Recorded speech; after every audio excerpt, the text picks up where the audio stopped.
Masaya sina Paulo at Kim dahil bukod sa teleserye at pelikula ay patuloy ang partnership nila sa endorsement. Kamakailan kasi ay dumalo ang Kim Pao para sa promo ng kanilang endorsement para sa isang kilalang fast food chain.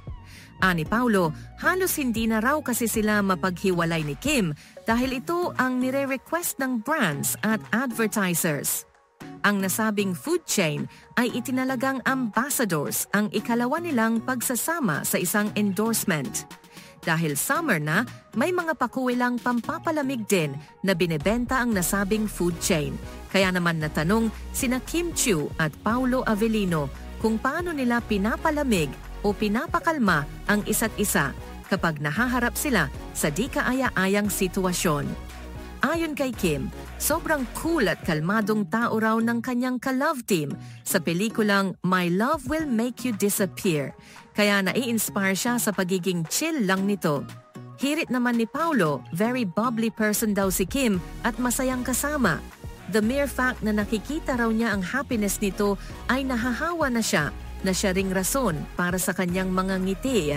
Aminado rin ang dalawa na pareho silang foodie o mahilig sa chibugan. Para kay Kim, gusto raw niyang tikman ang mga putahing masasarap na hindi pa niya nasusubukan.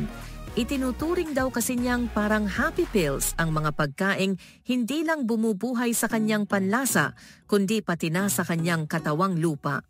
Pagtatapat naman ni Paulo, pihikan daw kasi siya pagdating sa mga pagkain. Medyo health conscious din daw siya, pero dumarating din daw ang araw na may mga cheat day siya, kaya nagagawa niyang isatisfy ang kanyang cravings para sa masasarap na pagkain. Hindi naman ikinaila ni Paulo na mahilig din siya sa halo-halo. Paborito raw niyang ingredients nito ang ube at leche plan.